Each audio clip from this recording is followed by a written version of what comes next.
ați venit în Iași, capitala Moldovei, între 1564 și 1859 pentru aproximativ 295 de ani. Iar acesta este Palatul Culturii.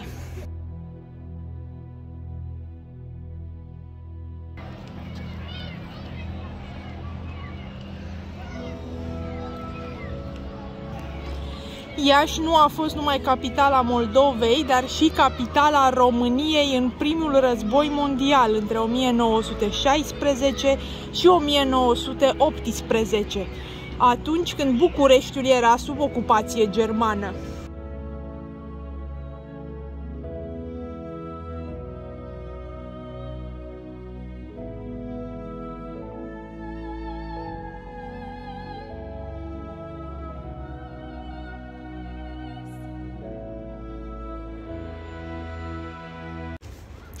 Iașiul este atestat documentar din anul 1396, din timpul lui Alexandru cel Bun. Aceasta este o priveliște asupra orașului. Orașul s-a făcut remarcat de-abia în timpul Revoluției Pașoptiste de la 1848, când Gheorghe Asachi și Vasile Alexandrii făceau publicistică. Tot atunci a luat ființă și revista Junimea, aici la Iași.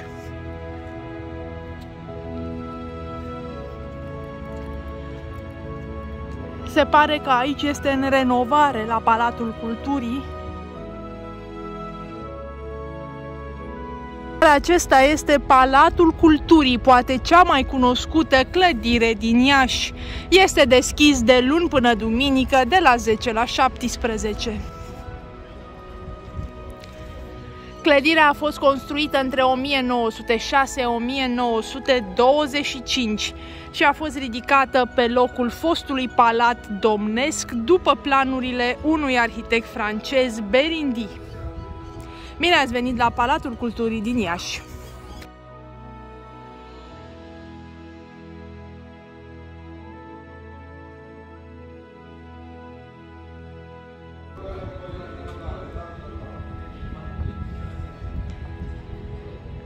După cum ați putut vedea, majoritatea muzeelor de aici din Iași sunt găzduite de Palatul Culturii. Vorbim de Muzeul de Artă, Muzeul de Istorie al Moldovei, Muzeul Etnografic și Muzeul Științei și Tehnicii. Dacă vă minunați ca și mine cât de bine arată Palatul Culturii, ei bine, acesta a fost renovat timp de 8 ani, între 2008 și 2016, pentru a fi adus la starea sa actuală, care este una extraordinară, aș spune. După cum vă spuneam, palatul a servit drept palat administrativ și palat de justiție, dar din 1955 destinația clădirii a devenit una culturală. După cum observați, este într-un stil aparte, deoarece a fost construit în spiritul palatelor din Europa de Vest și îmbină mai multe stiluri: neogotic, romantic și neobaroc. Și da, vedeți bine, în Iași acum o săptămână a nins, aceea este zăpadă.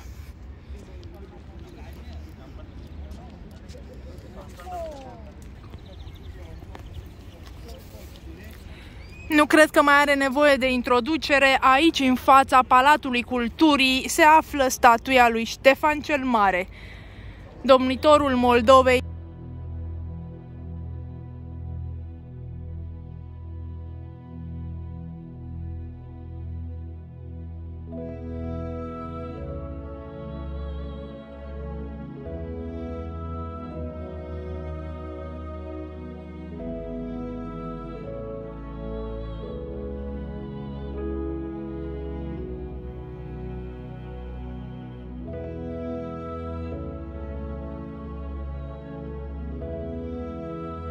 Acesta este parte din vechiul zid al cetății Ieșilor, așa cum se numea inițial Iașul. Iar aceasta este doar una din cele 7 70 de biserici și mănăstiri care se află în județul Iași. 30 din cele 70 sunt declarate monumente istorice și incluse în patrimoniul UNESCO.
Masa pe care ați văzut-o în biserică, cred că știți, dar reprezenta simbolic mormântul lui Iisus Hristos.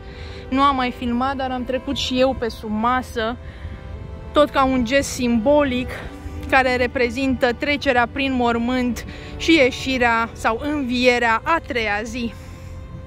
Astăzi fiind în Vinerea Mare sau Vinerea Patimilor, poate ajungem și la slujba prohodului diseară. Aici este Casa Dosoftei, unde a fost prima tiparniță de literatură română veche din Moldova de la 1677.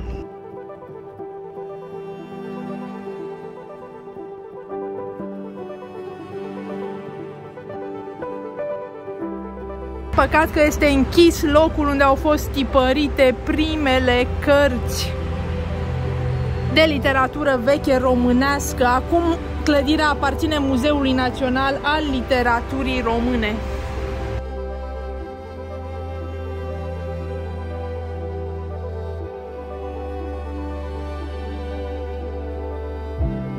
Aceasta este Casa Pătrată, sediu al Partidului Comunist din 1964.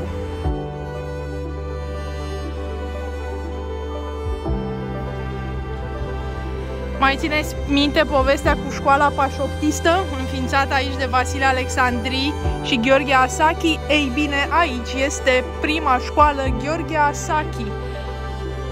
Prima școală românească, bineînțeles.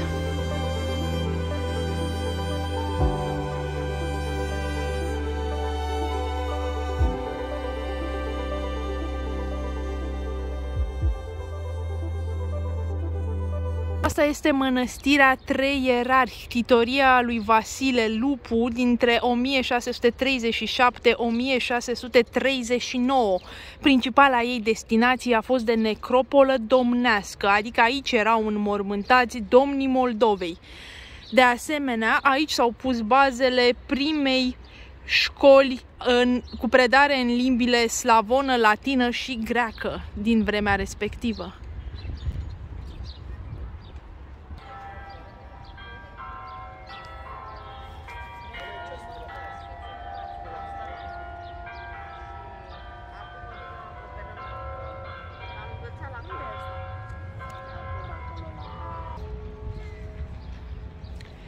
Această biserică este unică și prin faptul că reunește motive geometrice unice în bisericile din România. După cum puteți vedea, sunt motive găsite mai mult în arhitectura georgiană și persană, adică acele dantelării și acel scris care arată mai mult a desen geometric. Haideți să le vedem de aproape.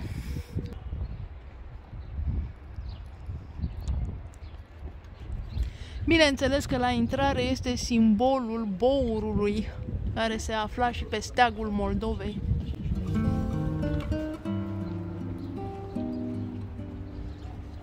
Iar acestea sunt motivele de care vă spuneam.